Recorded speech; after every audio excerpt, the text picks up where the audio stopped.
Isa sa mga institusyon na pagdating sa food scene ng Liliw ang Arabella Restaurant. Galing ang pangalan nito sa dalawang anak ng may-ari na sina Ara at Bella. Kapansin-pansin ang unique interiors at low ceiling nito na naging added attraction na para sa mga local at turistang dumarayo sa Liliw. Ako kasi, kaya yun nga, na-enjoy din ako kasi yung ambience niya, parang ka lang din talagang nasa house. So, relax lang. So, ang sarap dito, pwede bang ganito na lang yung sa bahay namin? Yung floor, yung ceiling, no? Mula 2003, ang Arabella na ang puntahan ng mga taong may craving for Western favorites at an affordable price. Tulad na lamang nitong steak na tiyak na hanap-hanapin nyo.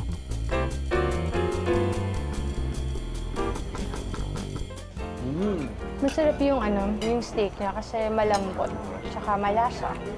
Ang sarap ng sauce. Tsaka I like that it's not too much peppery.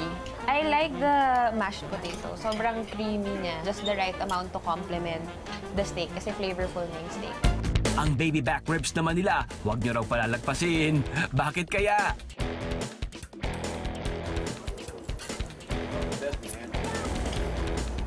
Sarap. Dito ko una nakilala ang Arabella. Sa ribs nila. Nasarap. They know how to do their ribs. Malambot, juicy, well-seasoned. And then the barbecue marinade, just the right amount of spices. Hindi siya mabilis makaumay. Ito yung mga pagkakataong kailangan mong parisan ng puting kanin. Parang natitempt nga ako magkanin din eh. Magkanin ka na, Christian. Masarap ang ribs at steak kasama ng kanin. Nung nagsushoot kami ng Die Beautiful, kung mapapansin nyo, nag-uumapaw ang katyanan ko daw. Aba, mukhang naalala ni Christian ang karakter niyang si Barbs, ang pangbansang beshi ng Pilipinas. Ano ba pakiramdam ng lahat ng mga natatamamod ay dahil sa isang role? Life-changing. Hindi pa ako sanay actually po na actually hindi sa hinagap nga po kagaya ng sabi ko kanina, hindi ko akalaing makakaharap po kita ngayon. Maliit na bagay, Christian. Inspiration ngayon ng mga taong passionate sa kanilang mga pangarap si Christian. Sige nga, give us some words of advice, my friend. Paano napunta sa lap mo si Barbie? Si Barbs? Ever since passionate na ako sa performing arts eh. Gusto ko nang kumakanta, sumasayaw. Dapat HRM ako. Eh wala nang slot sa HRM. So nag-com arts ako. Doon ko nakilala yung head ng workshops na pinag-workshopan ko. Tapos ang sabi niya sa akin, alam mo, ikaw, meron ka. Sumama ka sa akin sa workshops. Nung tinatanggap ko nga yung award ko, totoo pala yun na pag lalakad ka doon sa stage, parang wala kang maririnig. Maaalala mo lahat nung pinagdaanan. Kaya sobrang naluha din ako noon. Ayan ha, para sa mga fans ni Christian, ang dami niyang na-share na trivia para sa ating lahat. Pero for the foodie in him, magustuhan niya kaya itong pecan chicken crusted salad with vinaigrette dressing. It looks special kasi may pecan.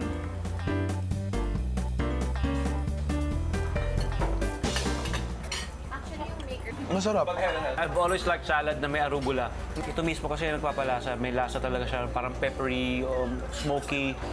This time, tikman naman natin ang cartoccio, isang salmon dish na oozing with flavors dahil binalot muna sa isang foil wrap.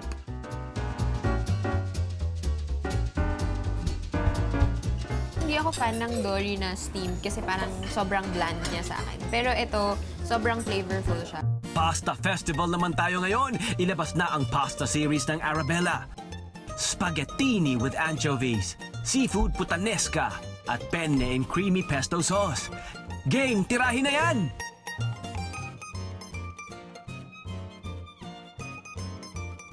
Maganda yung ilalim eh. Yung creamy nito oh. Pero isa sa mga pinaka-creamy na pesto na natikman ko.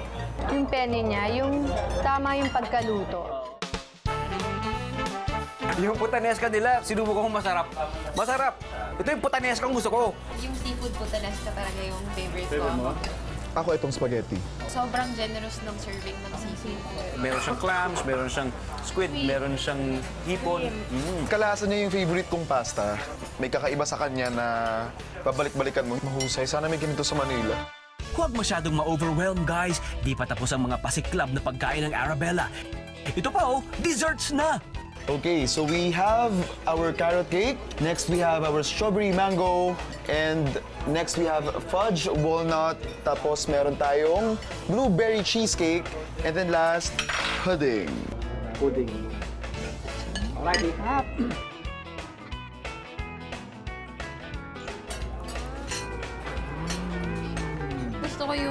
mga cheesecake. Very creamy, hindi masyadong matamis. Swak siya sa panglasa ko. Ma-chocolate ako eh. Gusto nyo rin bang masubukan ang nakaka-hand-walling na sarap ng Arabella? Puntahan agad sila sa 503 Plaza Rizal Street, Liliw, Laguna. 150 pesos to 350 pesos. Tiyak, busog na kayo. Huwag pumunta ng mag-isa dahil ang serving dito, good for sharing lahat. Isa sa mga kinakikitaan pa rin ng Spanish colonial traces, ang San Pablo, ay kilala sa mga ancestral house na ginawang restaurant tulad ng Sulyap Cafe and Restaurant. Nagbukas noong 2007, ang disenyo ng Sulyap ay inspired sa colonial-era Philippine architectural style. Hindi lang food lovers ang mag-enjoy dito, pati history and culture enthusiasts. Tiyak na mamamangha rin sa museum dito.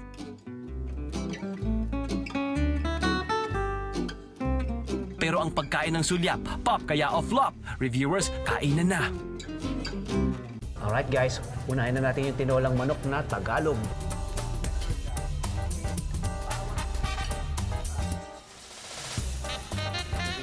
Sarap ng tinola. Design. First time na yung tinola, yung hindi mo nga talaga siya kailangan lagyan ng ng patis. Sarap. Laging sarap. Naiyak. Naiiyak sa sarap. Kasi may rice. Unang dish pa lang, naiyak na raw agad sa sarap si Dimple. E paano kaya kapag natikman na ang crispy pata ng Sulyap?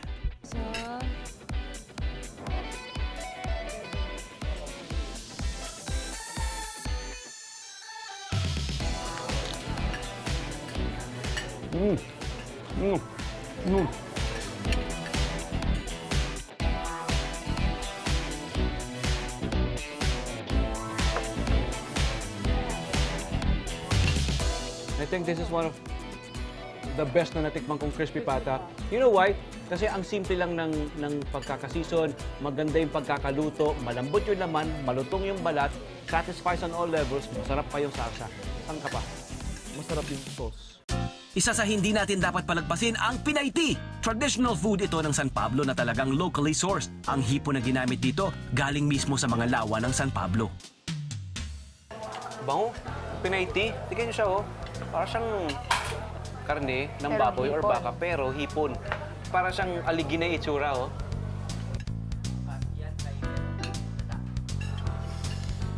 Halo-halo lang natin. Parehas tayo. Pinay tea. At medyo maanghang. Dinurog ko yung yung sili. Dinuro mo nga, tangkay na lang naiwan eh. Guys, ayun pa may pako salad pa. Si Christian, pambansang beshi talaga. Best supporting reviewer din kina Dimple at Diane. Lagyan na lang kita, ate. May mangga siya. Dahil love kita, ate, lalagyan kita ng gulay. Haloy ko muna. Ikaw na lang.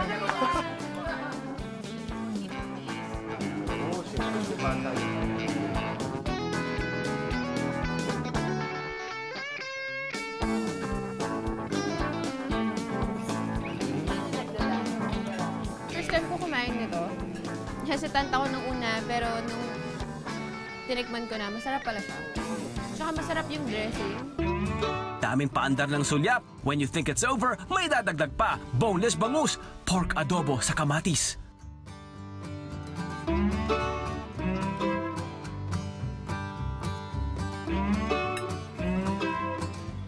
Yung bangus ang sarap-sarap doon. For me, ang combination yung bangus tsaka Pinay Tea. Pwede. Mahusay. Good job. Para sa fans ni Christian, we have some trivia for you. Take note nyo na to. Lahat kayo may mga pinagmamalaking talento. Ano ang mga hidden talent ninyo na maaari nyo nang i-share sa madla? Hidden talent?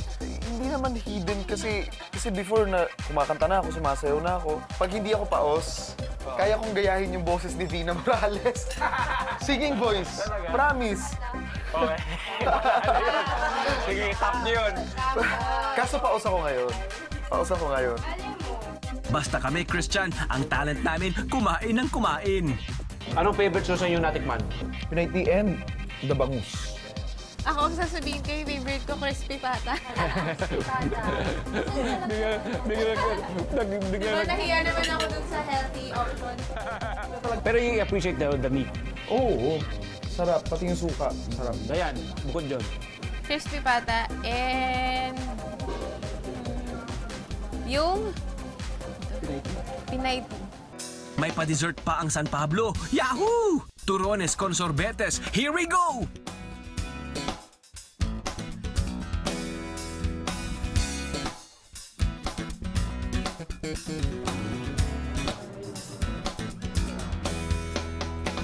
Okay.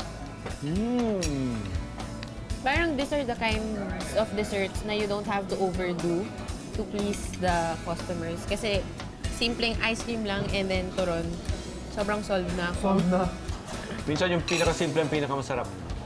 Diba? Would you agree? Hindi, tsaka sakto yung serving nila. No? Hindi yung mauumay na sa sobrang dami din. Relaxing ambiance and all Filipino food flavors ba ang gusto? Perfect sa inyo ang Sulyap Cafe and Restaurant.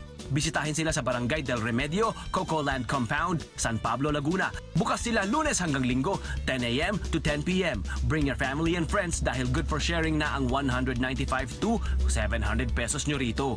Nagbukas noong 2003, ang Palmeras ay nagsaserve ng local cuisine ng Laguna, pati na rin ng mga kalapit bayan dito. Balita namin, paandar daw ang mga putahe ng Palmeras. Tingnan nga natin kung papasayan sa ating reviewers. Let's go! Enjoy, guys! Enjoy! Yan ang Palmera para sa inyo. Ganyan sila magpakitang gilas. Appetizer pa lang, mukhang mapapalaban na kami. Tikman na nga natin ang masarap nilang calamares. Feel ko magugustuhan siya ng mga kids kasi yung breading is medyo sweet siya na may taste ng parang corn. So, maganda yung blend niya with the squid. Ako, I agree kay Dayan. Okay siya. Sarap.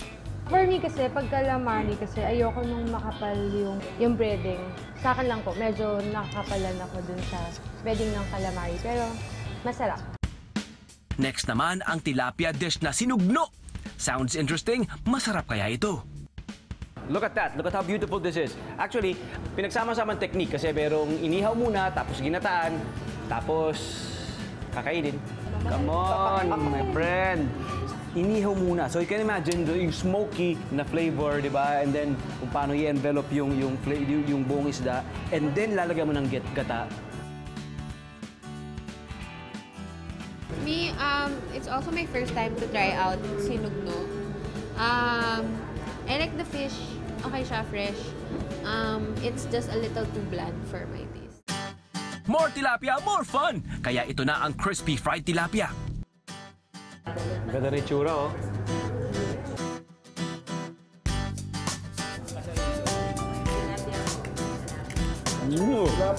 Sarap yung tilapia.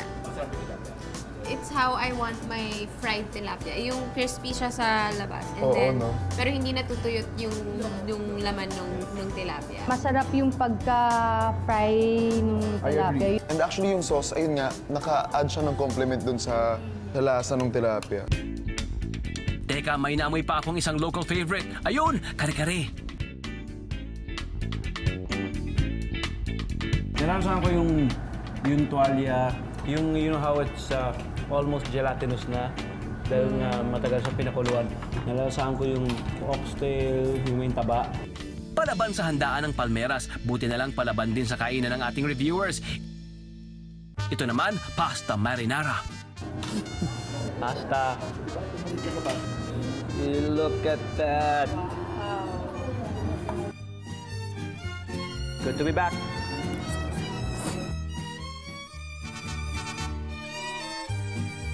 Okay sa akin yung pasta, to the bite, al dente, tamang pagkakaluto. I like the simplicity of the seafood, I like the simplicity of tomatoes, playing well with seafood, very honest, very straightforward, busog. Pasta is okay for me. Okay yung serving niya ng seafood and then the tomato. Ako, sa pasta, okay siya. Masarap. Ako, ang comment ko sa pasta, Gusto ko siya. Ganyan yung marinara na gusto ko. Spaghetti marinara. Yung lasa na hinahanap ko. Hindi siya yung lasang-lasang tomato. Oo. Kasi iba. Hindi nakakaumay. Kasi yung iba nakakaumay. Paborito ng marami ang manok. Add a little twist like sesame seed. Wow, lalong sumarap.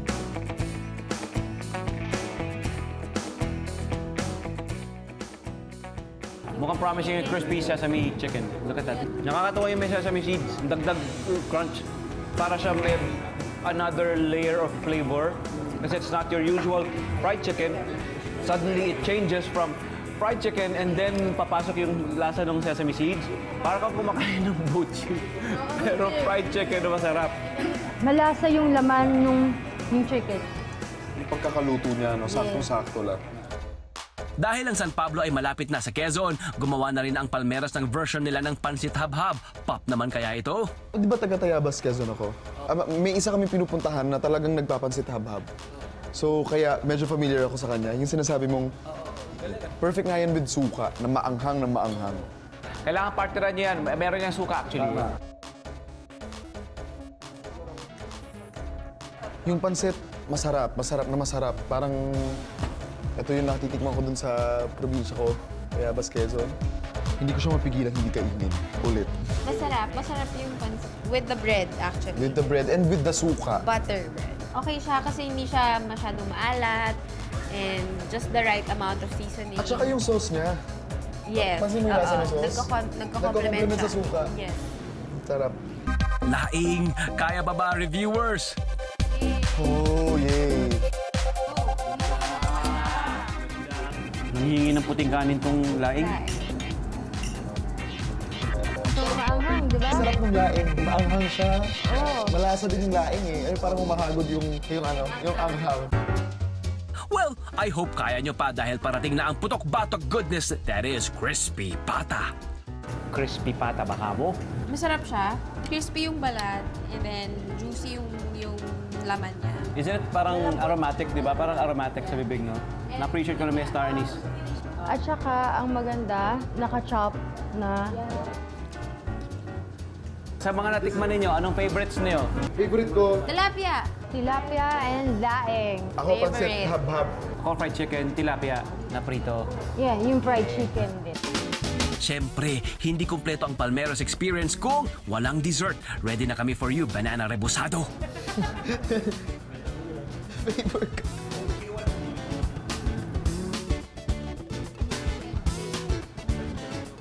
Gusto ko siya kasi I like how it's stewed in syrup and then simple yung lasa. Yung binibida nila, yung natural na lasa ng saging. So pansinin nyo, hindi siya matamis. Diba? Yung natural na sweetness, yung natural sugars nung saging, yun ang ibinibida. I like na merong dagdag na flavor ng toasted na sesame seeds. It's beautiful. Kapag may sesame seeds talaga, iba yung nadadagdag niya dun sa lasa. Yes. Palmeras na kaya ang perfect para sa inyo? Puntahan sila sa AH26, San Pablo City, Laguna. 200 pesos to 350 pesos. Tiyak, mabubusog na kayo. What are you waiting for? Atak na!